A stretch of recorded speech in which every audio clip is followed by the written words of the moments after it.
گھر میں ہو یا دکان پہ ہو، جھوٹ بول کے سودا نہیں بیچنا، یہ دین ہے۔ بات سچی کرنی ہے۔ وَأَدَاءِ الْأَمَانَةِ، لوگوں کی امانتیں ادا کرنی ہے۔ وَصِلَةِ الرَّحِمِ، رشتہ داروں سے سلوک اچھا کرنا ہے۔ وَحُسْنِ الْجِوَارِ، پڑوسیوں سے حسن سلوک کرنا ہے۔ وَالْكَفِّ عَنِ الْمَحَارِمِ وَالدِّمَاءِ، بادشاہ اس رسول نے ہمیں ہر برے کام اور خون بہانے سے روک دیا۔ ہم دین کسے سمجھتے ہیں؟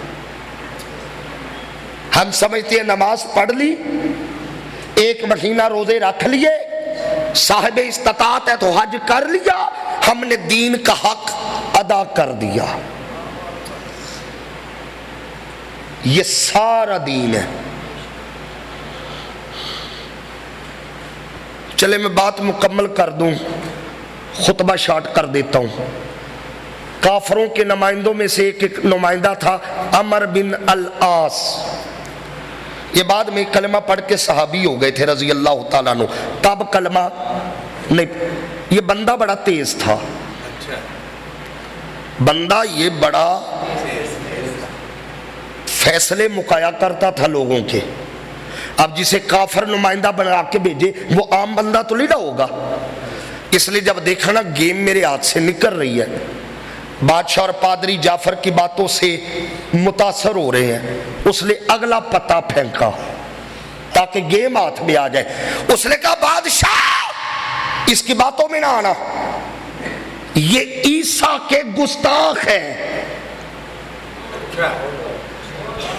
توجہ نہیں فرمائی آپ نے، بادشاہ ان کی باتوں میں نہ آنا، یہ عیسیٰ کے۔ آپ کو پتہ ہے عیسائیوں کا عقیدہ حضرت عیسیٰ کے متعلق یہ ہے کہ عیسیٰ عبداللہ ہے، اللہ کے بیٹے ہیں، اور مسلمانوں کا عقیدہ یہ ہے عبداللہ ابن اللہ نہیں، اللہ کا بیٹا نہیں، بلکہ عبداللہ اللہ کا بندہ ہے۔ عیسائی کہتے ہیں عیسیٰ ابن اللہ، ہم کہتی ہے عیسیٰ اللہ کا بیٹا نہیں بندہ۔ اب اسے پتا تھا کہ مسلمان عیسیٰ کے بارے کیا کہتے ہیں، کہ بادشاہ یہ عیسیٰ کے، آپ کو پتا یہ گستاخی والا پتہ بڑا چلتا ہے، یہ عیسیٰ کے گستاخ۔ اب پادریوں نے بھی سار اٹھائے، بادشاہ کا بھی چہرہ بدلا۔ حضرت جعفر تیار سے کہا جعفر حضرت عیسیٰ کے بارے تمہارا کیا عقیدہ ہے؟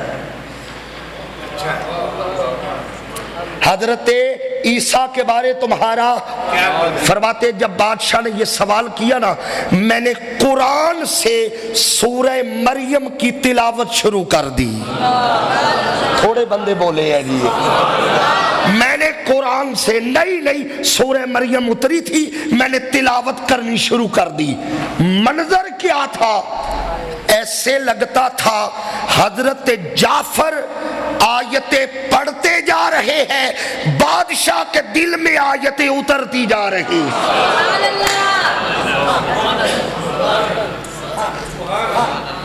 علماء بیٹھے ہیں، حضرت جعفر نے جب تلاوت ختم کی، فرماتی ہے جو ان کے سامنے کتابیں پڑھی تھی نا، ان کے آنسوؤں سے تر ہو گئی۔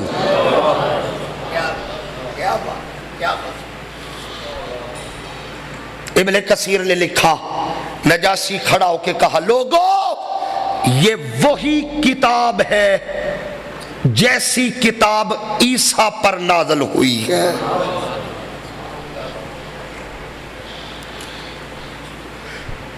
میں عرض کر رہا تھا اسلام مذہب نہیں ہے، کیا ہے؟ جب اللہ نے مقام ہمیں اتنا دیا اور عظیم الشان ہمیں دین دیا، تو پھر لوگوں ہماری کچھ ذمہ داریاں بھی بولیے، جس کا جتنا مقام ہو اس کی ذمہ داریاں بھی،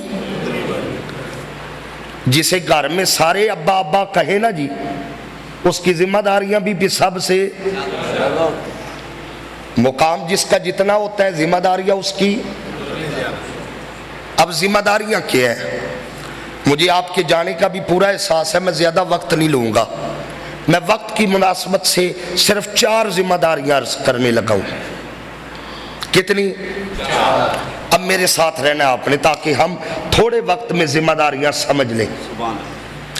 پہلی ذمہ داری جو ہماری ہے وہ ہے تفہیم دین، دین کو سمجھنا، یہ بڑی ذمہ داری ہے کہ جس دین کا ہم کلمہ پڑھتے ہیں اس دین کی ہمیں سمجھ ہو۔ قرآن حکیم آپ تلاوت کرتے، اللہ نے یہ لفظ بڑی جگہ استعمال کیے، تدبر، تعقل، تفکر، تذکر، یہ اللہ نے لفظ استعمال کیے۔ سورہ محمد آیت نمبر 24 میں اللہ فرما رہا ہے افلا یتدبرون القرآن ام علی قلوب اقفالها، اللہ فرماتا ہے تم قرآن میں غور کیوں نہیں کرتے، فکر کیوں نہیں کرتے، کیا تمہارے دلوں پر تالے پڑ گئے؟ اس کا مطلب یہ ہے کہ جو قرآن میں غور نہیں کرتا، دین کو سمجھتا نہیں، اس کے دلوں پر تالے پڑ گئے ہیں۔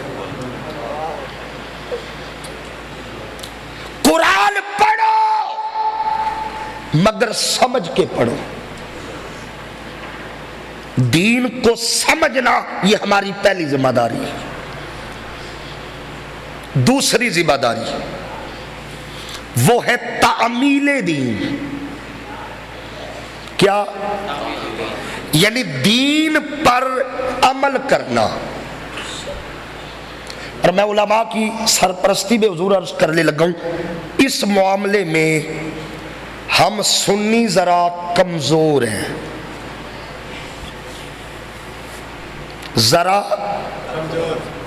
ذرا کمزور ہے نا، زیادہ کمزور ہے۔ چلے تو میں نے تو رعایت کر دی تھی کہ ہم ذرا کمزور ہیں،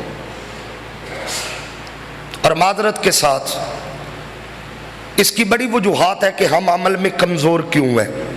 اس کی ایک بہت بڑی وجہ 2 نمبر پیر اور 2 نمبر خطیب ہے۔ اگر آپ دل تائید کرے تو بولیے گا، ایسے ہی ہے حضور؟ جن پیروں نے نعرہ لگایا ہے ہمارے سلسلے میں آ جاؤ، پھر اگاں دی فکر کرن دی لوڑ، بس ہاتھوں میں ہاتھ دو، بیڑا پار ہے۔ میں ایک جملہ بولنے لگا ہوں، اگر دل پہ بیٹھے تو بیٹھنے دیجئے گا۔ جیڑا پیر آکھے نا میرے سلسلے چاہ جاؤ، تو پھر اگو کوئی فکر، خدا کی عزت کی قسم صحابہ کو فکر لگی تب ہے جب حضور کے سلسلے میں آئے ہیں۔ کہاں بیٹھے آپ؟ جب تک حضور کے سلسلے میں نہیں آئے صحابہ کو تو فکر ہی نہیں تھی۔ کلمہ پڑھنے سے پہلے حضرت عثمان قبروں پہ کھڑے ہو کے نہیں روتے تھے۔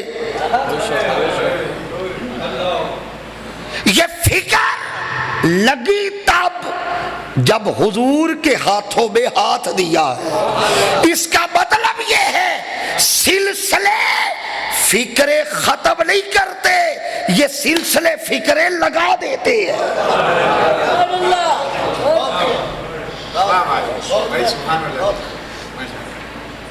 علماء بیٹھے، قرآن میں اللہ نے جب صحابہ کی شان بیان کی ہے نا، صحابہ کرام کی شان بیان کی ہے، ان کے ذاتی اوصاف نہیں بیان کیے، ان کا عمل بیان کی ہے۔ والذین معہ، یہ بھی عمل ہے۔ کہ صحابہ کی ذات کا مرکز ہی مصطفیٰ تھا. اشداء علی الکفار رحماء بینہم تراہم رکعا سجدا. یہ کیا ہے؟ یہ سارا صحابہ کا عمل بیان ہو رہا ہے. دوسری ذمہ داری تعمیل دین. تیسری ذمہ داری وہ ہے تبلیغ دین. پہلے دین کو سمجھو، پھر عمل کرو، پھر تبلیغ کرو. کچھ کہہ گیا ہوں میں اس ترتیب میں، کچھ کہا ہے. پہلے سمجھو، پھر عمل کرو، پھر تبلیغ کرو. اور یہ تبلیغ کرنا صرف علماء کا کام نہیں ہے. جس کو جو مسئلہ آتا ہے وہ آگے بتائے، برائی دیکھ کے چپ نہ کرے، بولے روکے، نیکی کا حکم دے. یہ ہماری خوبی اللہ نے بیان کی ہے کہ یہ امت مصطفیٰ برائیوں سے روکتے ہیں اور نیکی کا حکم دیتے ہیں. وقت تھوڑا میں آیات نہیں پڑھ رہا. کتنی ذمہ داریاں ہو گئی جی؟ اونچا بولیے. تفہیم دین، تعمیل دین، تبلیغ دین. آخری اور چوتھی ذمہ داری وہ ہے اقامت دین کی کوشش کرنا.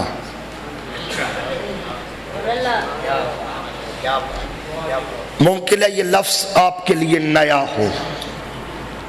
تفہیم بھی آسان لفظ ہے، سمجھ آ گیا ہے. تعمیل بھی عمل سے ہے، سمجھ آ گیا. تفہیم اور تبلیغ بھی.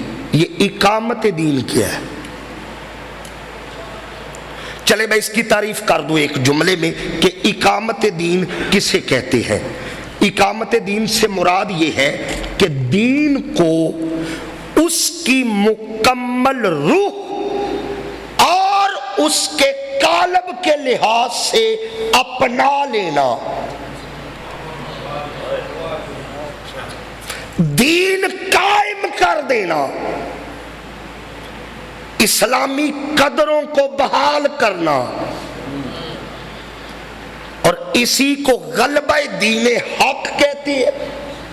اسی کو دین کی سر بلندی کہتی ہے، اور اسی کو دین کی سرفرازی کہتی ہے.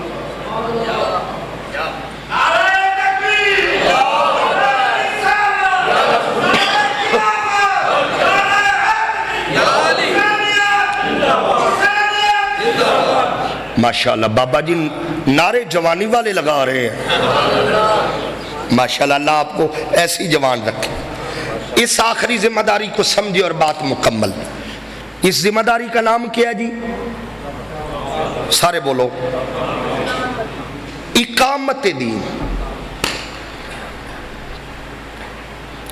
اور یہ ہر مومن کی ذمہ داری ہے. دیکھیں میں بھی کہتا ہوں میں مومن ہوں، آپ بھی کہتے ہیں کہ آپ بولو بھئی میں بھی کہتا ہوں مومن ہوں، آپ بھی کہتی ہے. سارے دعویٰ کرتے ہیں ہم مومن ہم مومن ہم مومن. عبد چیزیں دیگر عبدہو چیزیں دیگر. اس سے نہ پوچھے مولا مومن کون ہے، اس سے پوچھے بھئی مومن تو وہی ہے جسے وہ مومن کہے. اللہ نے نا مومن کی تعریف کی ہے قرآن کے اندر. سورہ الحجرات ہے، آیت نمبر 15 ہے. علماء بیٹھے ہیں، یہ وہ آیت ہے اس کے شروع میں بھی کلمہ حسر ہے اور اس کے آخر پہ بھی کلمہ حسر ہے. یعنی آیت شروع بھی کلمات حسر سے اور ختم بھی کلمات حسر سے. اب حسر کے ہے میں معنی کروں گا تو آپ کو سمجھ آ جائے گی. اللہ فرماتا ہے اس آیت میں انما المؤمنون، بے شک مومن صرف وہ ہے. کیا بولا؟ مومن مولا صرف وہ. کہا صرف وہ مولا کون؟ فرمایا جو 3 تقاضے پورے کرے. کتنے جی؟ 3 تقاضے. اے ہون بولنا ہے ذرا میرے نال. 3 تقاضے. وہ کون سے ہے؟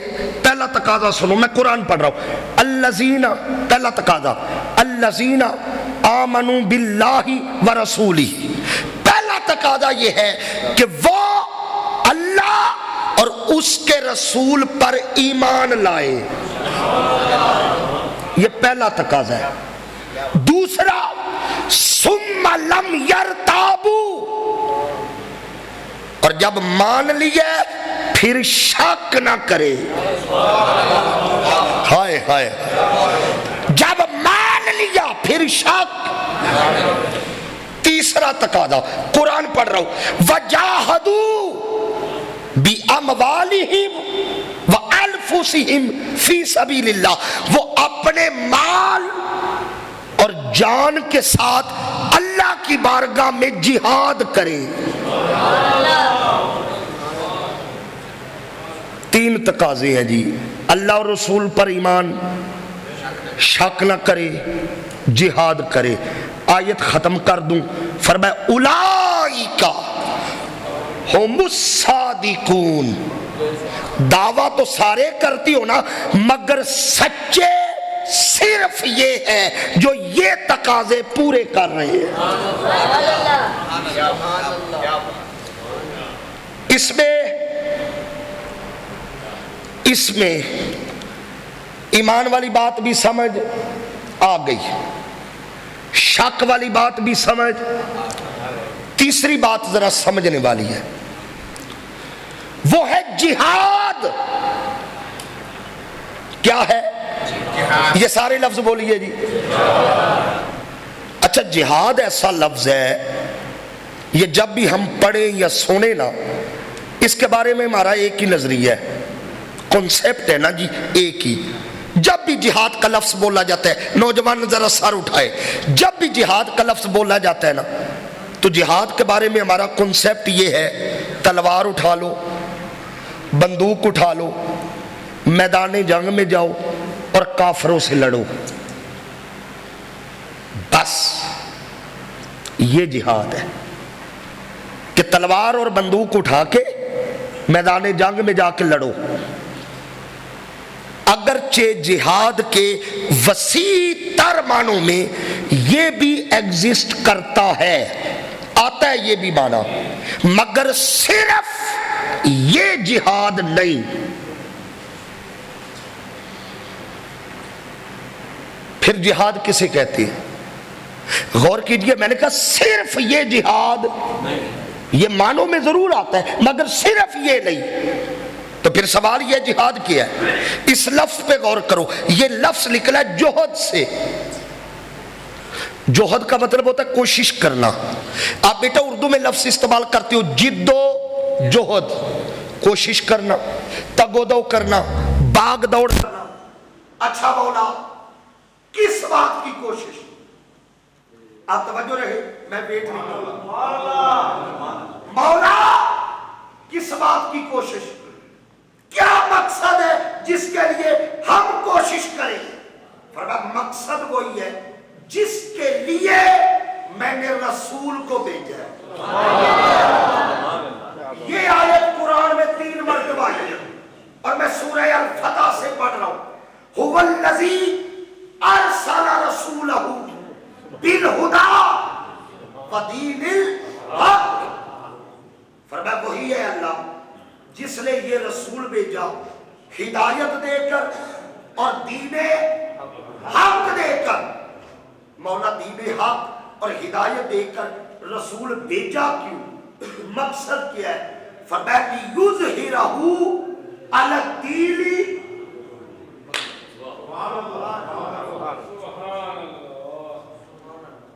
اس لیے بھیجا تاکہ یہ رسول اس دین کو ہر باطل نظام پر غالب کر دے.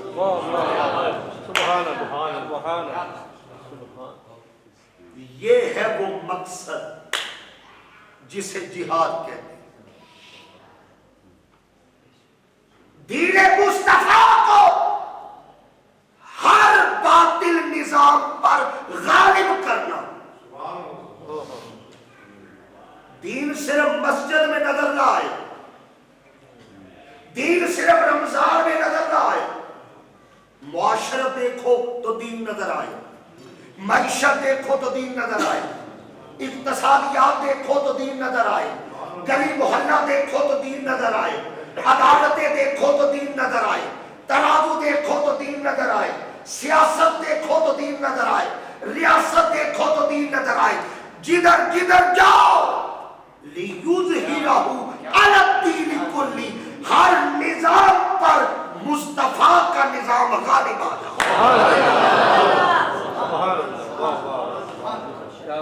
اس کے لیے ہم نے کوشش کرنی, اور جب تک یہ کوشش نہیں کریں گے یہ تیسرا تقاضا پورا نہیں ہوگا. اور دین غالب, میری طرف دیکھیے, اب لائٹ کو چھوڑے, میں نے بس اور 5-7 منٹ میں مکمل کرنا. اور دین کو غالب کرنے کی سب سے پہلے تحریک مصطفیٰ نے چلائی ہے, اور صحابہ اس تحریک کے کارکن بنے. تحریک اقامت دین مصطفیٰ نے چلائی, صحابہ اس دین کے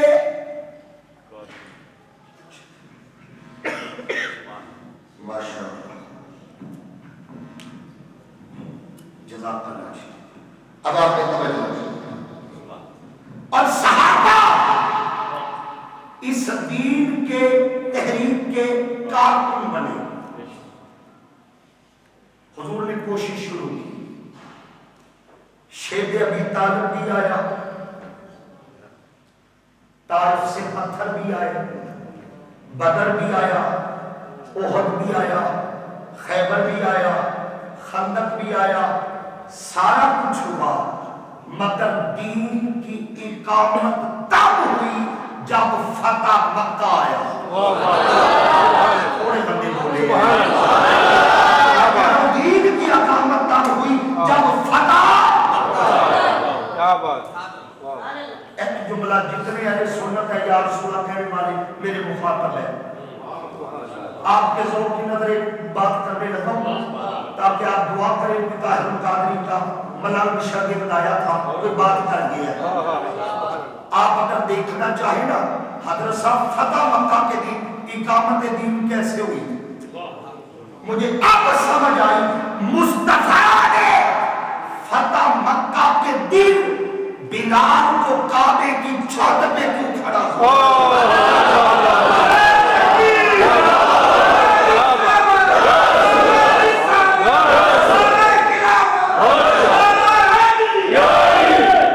مجھے آپ سمجھ آئی. بلال کو کعبے کی چھت پہ کیوں چڑھایا تھا. اب وجہ سنو, بلال کو چھت پہ چڑھا کر مصطفیٰ نے پیغام دیا تھا جب دین غالب آ جائے پھر کمزور نہیں رہتے تو سب سے اوپر نظر آتے. یہ ہے اقامت دین. اللہ اللہ یہ ہے اقامت دین. جو کمزوروں کے حق کی بات کرے, جو پیچھے ہوئے طبقے کے حقوق کی بات کرے. اور میں علی وجہ البصیرہ عرض کروں گا اس وقت, اور یاد رکھیں جب بھی دین پر زوال آیا ہے نا, 1400 سالہ تاریخ دیکھیں, یہ امت کے عروج و زوال کی تاریخ ہے. جب بھی دین پر زوال آیا ہے اللہ نے کوئی نہ کوئی مرد کلندر ضرور بھیجا. وقت نہیں وگر نہیں ہسٹری پڑھتا آپ کے ساتھ, اور بلا شبہ یہ دور بھی ہماری زوال کا دور ہے. مانتی ہے کہ نہیں؟ ضرورت ہے ہر بندے کو اقامت دین کا جو تقاضا ہے وہ پورا ہو جائے. اور یہ بھی بات ہے میں اکیلا جتنی مرضی تقریریں کر لوں, یکم رمضان سے میں تقریریں کر رہا ہوں, آج کتنی ہو گئی 13 ہو گئے, میں ایک دن بھی گھر نہیں گیا. روز میں تقریریں راولپنڈی سے میں شروع ہوں اس نقطہ تک آیا ہوں, روز تقریریں ہو رہی ہیں. میرے دوست فاضل اور بھی کوئی کہیں اس وقت 65 ملکوں میں 65 شہروں میں ملک کے اسی طرح کی تقریریں اس وقت ہو رہی ہیں. بڑے بڑے اجتماعات ہیں. تقریروں سے اکیلا میں تقریر جتنی مرضی کروں میں اقامت دین, آپ اکیلے کوشش کریں دین غالب, اس کے لیے کسی تحریک کی ضرورت ہے, کسی قیادت کی ضرورت ہے. اور آؤ میں علا وجہ البصیرہ کروں اس وقت جو ہر آواز پر دین کے غلبے کی کوشش کر رہی ہے, سب سے فرنٹ پہ کھڑی ہے, وہ تحریک منہاج القرآن ہے. اور وہ قیادت شیخ الاسلام ڈاکٹر محمد طاہر القادری کی 1500 کتاب لکھ دی. مقصد ایک ہے دین غالب آ جائے. ہم جو عمل کریں, ہم سیاست میں آئے, ہم دھرنا دیں, ہم کتابیں لکھیں, ہم تقریریں کریں, ہم گلی گلی جائیں, گھر گھر جائیں, مقصد ایک ہے کہ حضور کا دین غالب آ جائے. میں آپ کو ایک مثال دیتا ہوں. پورا یورپ نہیں, سارا یورپ نہیں, یورپ کا صرف ایک ملک ہے, وہ ہے یو کے. جانتے نا انگلینڈ, یو کے. یو کے ہمارا ملک نہیں ہے حضرت صاحب, اسلامی ملک. اس وقت یو کے اندر ڈاکٹر محمد طاہر القادری 18 بڑے اسلامک سینٹر قائم کر چکا. ہزاروں غیر مسلم جگہ جگہ اس تحریک کے مرکز پہ آپ اسلام قبول کر رہے ہیں. الحمدللہ یہ دین کا غلبہ ہے. جتنی تحریکیں بھی دین کا کام کرتی ہے میں سب کو سلام پیش کرتا ہوں, اور ساری عند اللہ معجور ہے. اللہ سب کو اجر دے گا. اجر سے کوئی جو بندہ دین کے لیے کام کرتا ہے وہ اجر سے محروم نہیں. جو بھی دین کا کام کوئی سنتے سکھائے اللہ اسے بھی اجر دے گا. کوئی گھر گھر جا کے دروازے کو کھڑکا کے لوگوں کو مسجد میں لائے اللہ اسے بھی اجر دے گا. کوئی مسجدیں بنوائے اللہ اسے بھی اجر دے گا. کوئی رمضان میں راشن تقسیم کرے اللہ اسے بھی اجر دے گا. اجر سب کے لیے ہے, مگر ان کاموں کا براہ راست دین کے غلبے سے تعلق نہیں ہے. دین غالب تب آتا ہے جب طاغوتی طاقتوں کی آنکھ میں آنکھ ڈال کے بات کی جائے. میں آپ کو دعوت محبت دیتا ہوں, پیار سے دعوت دیتا ہوں.